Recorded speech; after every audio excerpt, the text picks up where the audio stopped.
Hi, I'm Julia Martin, and this is my fantasy funeral.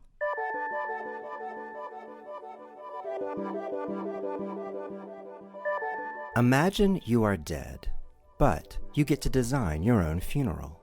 What songs will be played? Who will deliver your eulogy?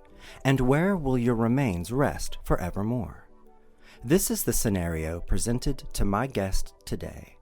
I'm Ryan Breegle, and you're listening to my fantasy funeral.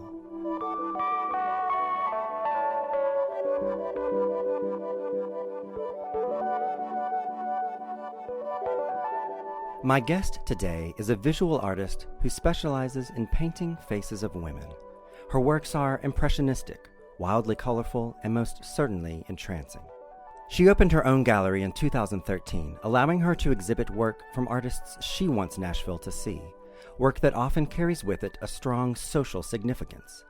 A group show in 2016 called External Ballistics put a spotlight on the ever-growing number of lives lost due to gun violence. And chosen as Best Art Opening in 2017 by the Nashville Scene was a joint show at the gallery between musician Jessie Zazu and Jessie's mother after Jessie was diagnosed with a very aggressive form of cancer that would later take her life. More recently, my guest's own work has been featured on an entire floor of Nashville's Noel Hotel, where you'll find paintings in tribute to her hometown heroes, many of whom are no longer with us.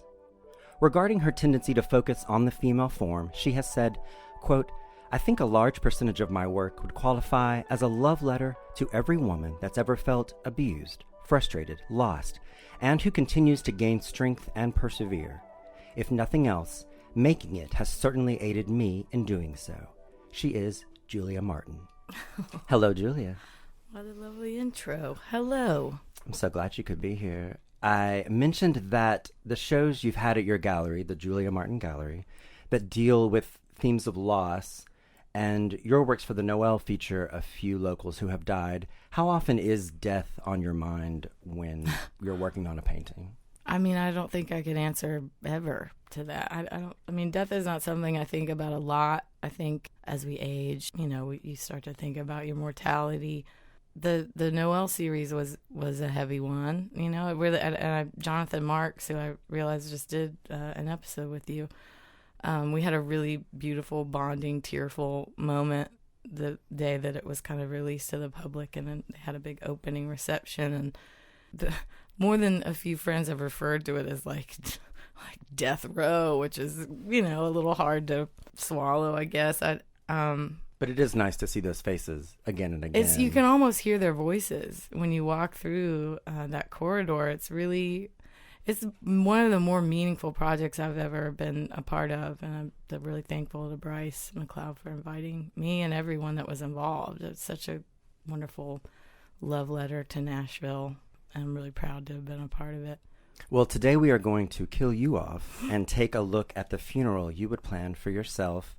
You have specified that it will be a fall evening when this all happens, so I guess part of your fantasy funeral is that you will leave us during one of the autumn months. Is that your favorite time of year? Yeah, I was born in the fall, so hopefully I'll kick it in the fall. Well, today we will hear the 5 songs that you have chosen to be played during your funeral. What is your first song choice? My first choice is a hard one because I just, Bill Callahan, anything he's ever written, just always speaks so deeply to, and I paint to him for a decade at least. He's just a really, to me, is one of the more powerful writers. Some of the more emotional and harder times in my life, I always tend to gravitate to his music, and it made sense to me to have that tone be as a sort of like a gathering, just sort of background sound. There's a memory with Too Many Birds when I was going through a rough time and just sort of disappeared for a couple months and just drove all over the country, basically, just wherever the wind took me. And there was this moment driving up this little mountain called Wineglass Mountain to go visit this sculptor friend of mine, and I had never been before, and it was sunset in Montana, and I'm coming up the hill, and it's these horses just sort of like casually walked right up to my vehicle, like just to sort of say hello, and I was listening to that song just as I'm slowly making my way up the mountain, and it was a moment where the view of the sunset was just so if you've ever been on top of a mountain in Montana and watched the sunset, it is one of the more spiritual things I've ever experienced in my life. And the horses and just that song, I was just in tears, but they were like, tears of joy. I was like sitting next to God and just sort of, hanging out for a few minutes. It was really an incredible moment and a time where you feel so very alive and so in touch and kind of in harmony with everything. And I like the idea of starting my funeral with that sort of a tone, and people coming together with that soundtrack behind them seemed really lovely. Too many birds in one tree.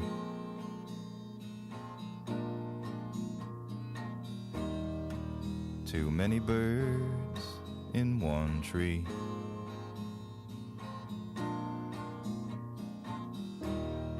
And the sky is full of black and screaming leaves. The sky is full of black and screaming. And one more bird, then one more bird, and one last bird, and another. One last blackbird without a place to land. One last blackbird without a place to be. Bill Callahan and Too Many Birds from his album Sometimes I Wish We Were an Eagle. Julia, there's a wonderful story you tell about the very first time that visual art got your attention, but it didn't happen at a gallery or even in school. Where was this, and what did you see? I was a really bratty teenager being drug along for some sort of furniture shopping adventure with my mother. And it was back when downtown Nashville was just a ghost town. In my memory, and I could be remembering it incorrectly, but it seemed like it was just fields of furniture stores, and of course like some country western wear type stuff, but nobody went downtown, and there was some big liquidation sale in the stores, like an entire city block long. So I just remember walking into this upstairs furniture store. I was just so drawn to this painting.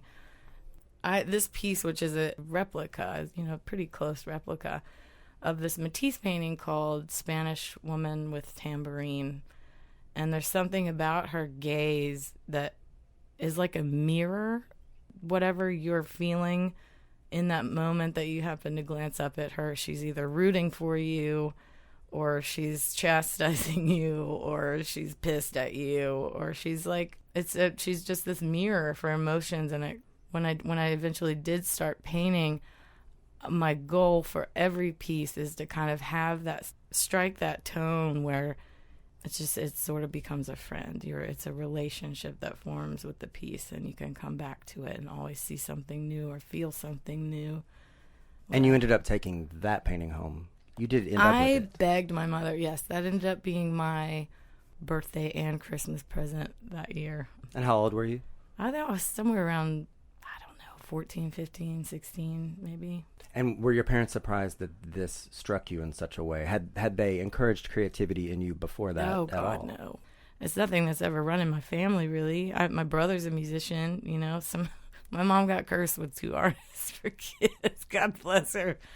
I typically ask my guest at the end of the show who they would choose to give a eulogy, but you have requested that the eulogy come right before this next song. And you have chosen to have close friends talk about a favorite memory of you.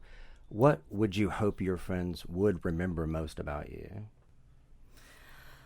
I would hope to be remembered for being a safe place to land. And honestly, kind of in the spirit of this next song, always feeling like the people that I love are being heard.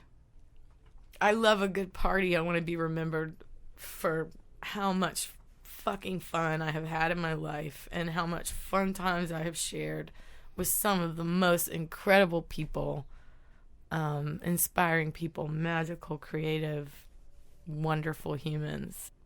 Because we never know how we really affect people, and I think a lot of times doesn't resonate until you lose a person.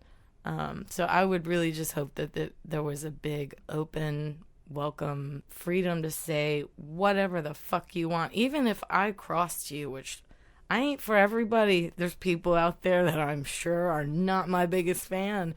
I'd be happy for those people to get up and be like, she was kind of a cunt. A few close buddies, just, and if anybody just felt an overwhelming urge to get up and say something, I want them to have that chance, because it's frustrating when you really want to and you don't get an opportunity to.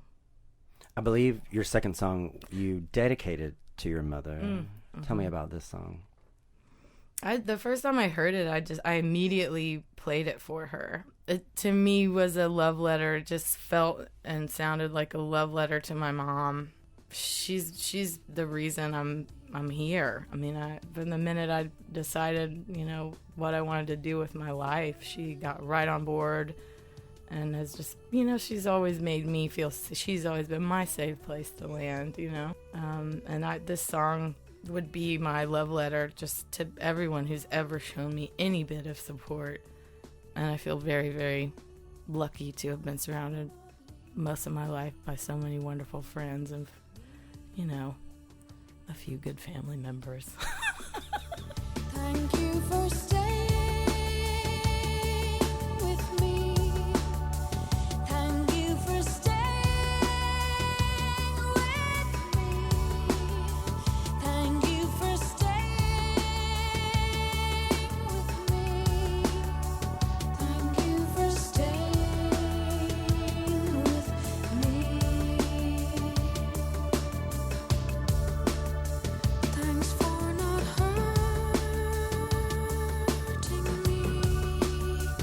Thanks for not hurting me. Thanks for not hurting me. Thanks for not hurting me. Sinead O'Connor, and Thank You for Hearing Me, from her album Universal Mother. Julia, you spent some time at the School of Visual Arts, both in New York and Savannah, Georgia. How did you find art school to be generally? Look, completely life-changing. There's a part of me that laments that I never finished, but I feel so grateful for the foundational skills that I learned and the really, really wonderful, dedicated professors that particularly I found in Savannah. There were only 85 of us in the entire school, so the classes were really intimate, and the teachers were so hands-on. And I mean, I was way out of my league before I went, and I came out of there like with a whole new level of confidence and determination and passion, and for better or worse, here I am. Here you are. You're known for working on paintings in the moment, driven by instinct. This impulsive painting style, when did you realize that this was how you actually worked? Because every other attempt was an abysmal failure. I mean, when I try to plan too much, when I try to sketch ahead of time, it just inevitably crashes and burns or turns to mud. And I love the feeling of being so in the moment and feeling almost as though you're just sort of a channel or a vessel. I love that the paintings are as much of a surprise to me as anybody else when they're finished. There's also it's a really cathartic experience. It's really, I mean, it can be so joyful. There's often dancing involved, but it can also be, I mean, it can be very violent, I mean, there's times where I have sent a brush through the actual canvas. I mean, it can be kind of torturous at times too. I mean, it's a little emotionally masochistic the way that I have chosen to work, but I guess that's just the kind of cookie I am. I guess so. Tell me about the third song you've chosen. I believe you have ideas of having it reworked a little bit. Yes. I don't know how game she will be for it, but hopefully when I'm dead, she won't have any choice and she'll just have to suck it up and do it. I for some reason, and based on a recent conversation and hang I had with this really dear friend of mine, Sabrina Rush, she's a wonderful musician. We have just a really similar outlook on life and the world, I think, in many ways. And the first time I heard this song, I just felt like, fuck yes, like that's what I want my heaven to look like. And I because it's from such like a male perspective, I love the idea of asking Sabrina to kind of tweak it into from like our perspective. I would trust her implicitly to rewrite that song in a way that would be a little more, applicable to my life and hers.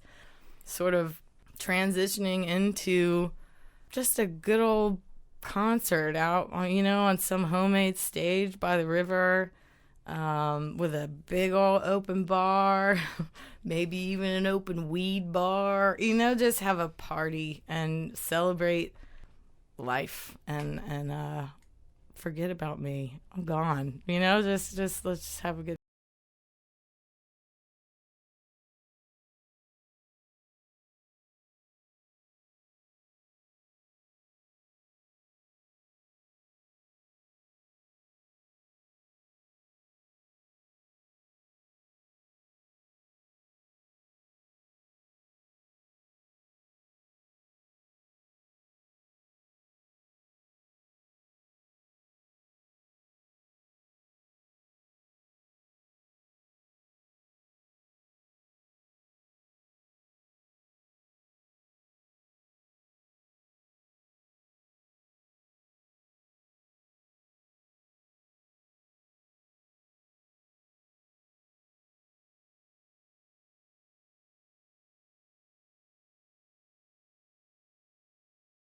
And When I Get to Heaven from his album The Tree of Forgiveness.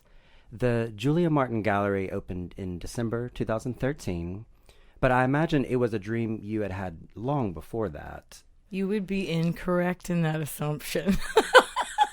Tell me more. My buddy Lonnie, who owns the building, bought it years prior with the intention of kind of building his dream recording studio space down below. And the upstairs had just been sort of rented residentially. And this is one of the last intact L&N railroad houses. This has always been like a creative kind of warehousey. You could always find studios for cheap, and sadly those days are long gone. But he wanted to have some sort of a tenant that was not residential, that was not going to make a lot of noise to interfere with recording, and also not mind music coming up through the floorboards. And we're both OG Nashvillians. We know a ton of people, and he just kind of spirited me in one night, kind of, hey, if you know anybody, maybe like a graphic design startup firm or something. The light bulb went off of what if it was a gallery? And it happened so fast. It was nothing I ever planned. And I did open it originally just kind of with the intention of it being a little vanity gallery, but the universe had other plans because it has taken on a life of its own. And I'm really, really grateful. I'm so grateful to Lonnie. It wouldn't be here. It would not be possible. He keeps everything really reasonable and is so committed to keeping this neighborhood as cool as possible. And I'm real happy to be a part of that mission. I would wonder if giving the gallery your own name, calling it the Julia Martin Gallery, was it a timing issue, or I would have seen it as like you putting your stamp of approval on all the work you show. Yeah, well, I like I like the way you put it. I mean, that's 100% accurate. Like, would you show work that you did not truly believe in? I'm starting to get a lot more open-minded here, almost 6 years in, to inviting other curators in. I have never shown any work that does not make me really feel something. I'm really, really picky, as any, gallerist should be. But I'm also an artist, and I don't march around thinking of myself as a curator, but I am. It's a weird kind of one foot in both worlds, and I think it's why the space is unique, because it is artist run. That's a whole new ball game now. That's like opened me up to having a little more freedom to go be in the studio and make work. because I'm kind of a one-man show. I've certainly had plenty of incredible help over the years, but it's sporadic. I can't always afford to have an employee, but it's amazing to sometimes I'm surprised it's still here, to be perfectly honest, because it has been a labor of love, and it's definitely like figure it out as we go. But those more really important kind of socially conscious exhibitions that we have had have all come from external dramas that have just sort of unfolded that I want to talk about this. We need to all get together and talk about this. And like the gun violence exhibition you brought up was sparked by a bullet coming through the building. I mean, it was nuts. And it was actually the police officer who came to file the report on his way out, turned around and looked at me and was like, you know, it might be kind of cool if you did an art show about this. And I was like, you are so correct. And immediately emailed just 25 artists that I was like, who, if I could pick anyone in the city to be a part of this show. And to their credit, every single one of them said yes. That was a really, really exciting show that formed some relationships that then led to more really important shows. Like, it just, I have to stay out of the way. It's the same as with painting. It's the same as with writing, with doing anything creative. You have to sort of let it grow and germinate in its own way and just not fuck it up. But it's nice to have that outlet where you can act very quickly on something like that. Yeah, I'm the decider. It's fantastic. Why don't you decide what our fourth song is for your fantasy funeral? I mean, the fourth song at this point during my fantasy funeral, where are we? We're in a really kick-ass whatever homemade concert out by a river. It's gotten a little rowdy. Yeah, ideally my body's laying on some sort of like nothing too fancy pyre of sticks. Maybe a few flowers would be nice, whatever. And close to the river so we don't burn the fucking forest down, because clearly everyone's going to be a little inebriated at this point. Guided by Voices to this day is bar none my favorite band to see live, because I just can't. It's like, I mean, I'm possessed, you know, like you dance, and the level of joy in the room is just something to behold. If you've never seen them, please go see them. Cutout Witch is that song. It's the song that for whatever reason, every time I hear it, I just feel like life is at volume 10, and it's, I'm bouncing off the walls when I hear it. It's pure joy to me, with a little dark edge to it, as I think everyone, everything should have a little edge to it. But it was really hard to pick one Guided by Voices song, but I like the idea of my body being lit on fire to this song. That just felt right. She could change your life. If she could, then I wish she would. Do you suppose she could save my life? If she could, then I think she should. It's another busy day for the cutout witch. So that's for our heads need another stitch. You'll be needles in our eyes, then we realize it's another busy day for the cutout witch. Change this wrong into a right. Say pretty please, and I think she might. 'Cause if she won't, you will fall and bust and turn to dust. So I think she must. It's another busy day for the cutout witch. So that's for our heads need another stitch. Golden needles in our eyes, then we realize it's another busy day for the cutout witch. Guided by Voices and Cutout Witch from their album Under the Bushes, Under the Stars. You have said in the past you believe that everyone deserves to own original works of art. Why is that so important?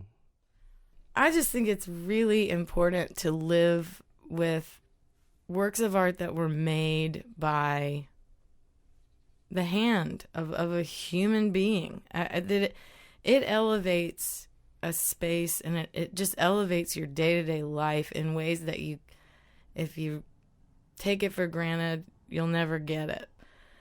Like, I remember the first time that I fell in love with a piece of artwork, had the money to buy it, made that purchase. It's a memory that I will never forget. It's an artist that I got to meet and really loved, and I've supported that person. I lifted that person up. This is long before any sort of gallery ownership. It is extremely rewarding to be able to support creative human beings. I feel like it makes the world a better place. You know, that even though it was a copy, that Matisse painting, the relationship that I have formed with that particular piece over the course of decades now is invaluable to me. She's like a member of my family. You still have that painting? Oh my yes. God, yes. It's very prominently displayed in my home, and I love it. We have an intimate relationship. I know friends that, or couples even, that will go in and have like timeshare works of art, which I think is bloody brilliant. And it keeps things interesting. It keeps the chi moving around, you know, like it's the experience of it. It's the memory that's carved out, and it's empowering as shit. You know, the first time, your first collection purchase, you'll never forget it. The relationships that are formed between you and the gallery, you and the staff, the artists, the other collectors. I mean, you really become part of a community, and it's a valuable, important community that gets taken for granted too often. And it's a reason that I always make sure, with every show, I want there to be something that is affordable for everyone. And if we are reproducing in any way, it's done hopefully by hand, and if at all possible, always by hand and under limited edition circumstances, period. Because I love to be able to provide something for everyone. Julia, we've come to your fifth and final funeral song. Tell me about this fifth song. The fifth and final song, I just sort of imagine, and because this is a fantasy, then obviously I have the power to control what everyone hears on their way home, which in my mind, it's, you know, it was this big, long, just not too debaucherous, maybe a little debauchery, but everybody's sort of like pop tents. Hopefully no one tried to drive home, you know. It was a nice, safe, magical party. So maybe wherever everyone ends up, they at least hear a portion of this song. It's this movie, Legend. I'm insufferable to watch it with. I've seen it so many times that I know almost every line. And it just is such a bizarre soundtrack and wonderful soundtrack. It's a movie that every time it's over, I wish it would go on forever. You know, it's like it's the most beautiful, wonderfully cheesy goodbye song, and it just made, for whatever reason, it makes perfect sense to me that this, in some capacity, you will hear of at least a bar or two of this song as my peace out. I have seen the mystics play there once or twice. Well, I knew they had a reason. Enchantment plays its cards all right, hand in hand with the workings of the seasons. Legends can be now and forever, teaching us to love for goodness sake. Legends can be now and forever, loved by the sun, loved by the sun, loved.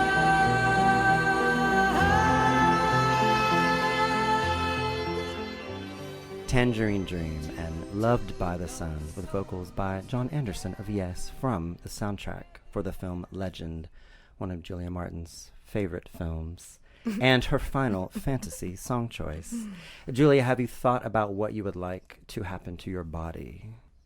I don't know what I believe. Obviously, nobody knows what happens to us when we die, but, if anybody felt compelled to snag a handful or two of my ashes, so be it. Have at 'em. I did have a fun kind of idea to Ellie Caudle makes these wackadoo like baubles and like glitter and dead bugs and things like encapsulated in resin, and they're just so fun and they're so beautiful and so random. I loved the idea of making sure that she got at least one good sized handful of my ashes and just mix them up in some glitter and throw them in whatever jewelry she felt compelled to add them to. And I I just like that. Where in the world would I end up? I could end up anywhere on the globe. I just thought that could be kind of fun. But I mean, once we're gone, we're gone. It doesn't matter to me. I do like the idea of just burning away. I've always hated the idea of a grave and taking up space when you're gone is just absurd to me. It doesn't make any sense. Julia Martin, this has been so nice. Thank you for taking us through your fantasy funeral. Thank you so much for inviting me to do this. I really enjoyed it.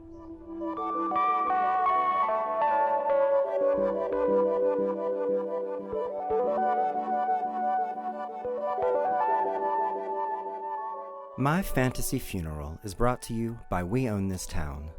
Full versions of the songs chosen today can be heard on our Spotify playlist.